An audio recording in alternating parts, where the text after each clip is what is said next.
Hello दोस्तों, मैं हूं आपका दोस्त एंड होस्ट अर्पित कुमार सत और आप देख रहे हैं चैनल जन क्रांति। तो दोस्तों, आज का जो मुद्दा है उस पर तो हंसी भी आ रही है। उत्तर प्रदेश में रोहित यादव एक यादव समुदाय के व्यक्ति थे जो चोटी रखे हुए थे। उनका चोटी ब्राह्मण के द्वारा काट दिया गया कि आप चोटी नहीं रह सकते हैं, ये सिर्फ ब्राह्मणों का अधिकार है। मतलब हमारे शरीर में कोई भी अंग अगर बढ़ रहा है, बाल हो, नाखून हो, कोई भी चीज अगर हमको रखना है तो वो हमको पंडित जी से पूछना पड़ेगा। ये भारत कहीं फिर से आज से 1500 साल पहले के युग में तो नहीं न जा रहा है। कहीं यहाँ लोग गधे तो धीरे धीरे नहीं बनते जा रहे हैं।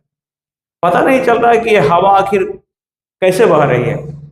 इस तरह का बातें तो पहले बहुत कम ही सुनाई देने देती थी। जिस तरह से भारत में आज प्रतिदिन कोई ना कोई एक बाबा लॉन्च हो रहे हैं, नई नई उनकी कहानियां, नए नए उनके सिद्धांत, नया नया ज्ञान सोशल मीडिया पे आए दिन आते रहता है कि गाय को पहले गेहूं खिलाओ, जो गोबर करेगी उसमें से गेहूं चुनो, धो, सुखाओ और उसको खा लो बेटा हो। पता नहीं वो गोबर सीधे सीधे ना खिला के एक इनडायरेक्टली वे में गोबर खिलाने की बात कर रहे हैं। तो भारत को, युवाओं को, यहाँ के लोगों को कचरा क्यों भरा जा रहा है?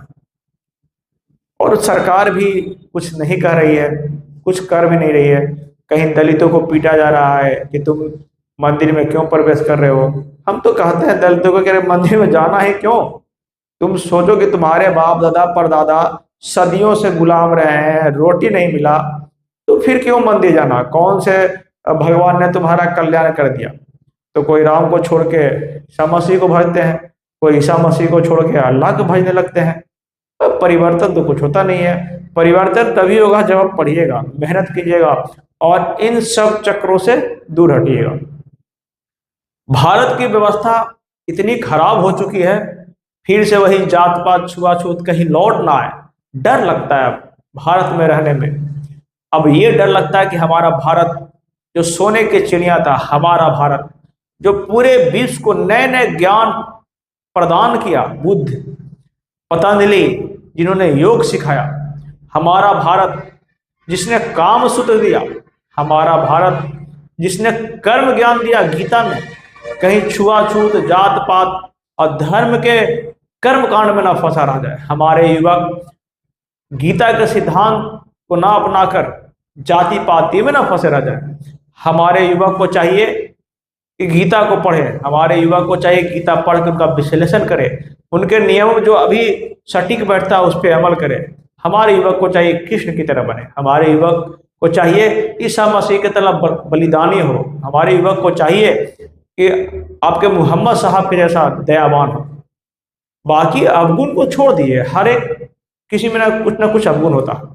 उनके जो नए विचार है उनको ग्रहण करो और उस दिशा में बढ़ो। अहंकार, भारत के हर एक नागरिक में अपना अहंकार है। हम यादव, हम पासवान, हम ब्राह्मण। यादव कहता है कि पासवान हमसे छोटा, पासवान कहता है कि चमार हमसे छोटा। क्या छोट बड़ का मन, मतलब अहंकार पाल लिए हैं कि हम उससे बड़े हैं। अरे बड़े बनो ज्ञान में, बड़े बनो तुम कुछ कला में, बड़े बनो तुम कुछ खेल में। ये कौन सा बड़ा बनने का नजरिया समाज में चल रहा है? यहाँ के समाज में चलता है कि लड़कियां जो घर में है वो बहुत संस्कारी है और वो और नहीं निकलती है, डिप्रेशन में जाती है, जो निकल जाती है उसको बदचलन कहा जाता है। इस तरह की व्यवस्था में हमारा देश कभी विश्वगुरु बन नहीं सकता। तो दोस्तों, जो यादव जी के साथ हुआ, धीरे धीरे ऐसी कम से कम 10-12 घटनाएं मैं सुन चुका हूँ।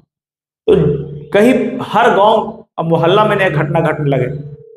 इसलिए मैं आपसे निवेदन करता हूं कि भारत को जब शिखर पर लेकर जाना है तो आइए मिलिए, जात पात धर्म को छोड़ के एक नए क्रांति को, जन क्रांति की ओर आगे बढ़ते हैं। पढ़ाई, मानवता, यही दो वो से नाता रखते हैं। तो दोस्तों, आप बताइए कि क्या उनके साथ अच्छा हुआ या क्या करना चाहिए आगे। फिर से आपके पास हम आएंगे कुछ नए मुद्दे को लेकर। तब तक के लिए फिर विदा लेते हैं। जय हिंद।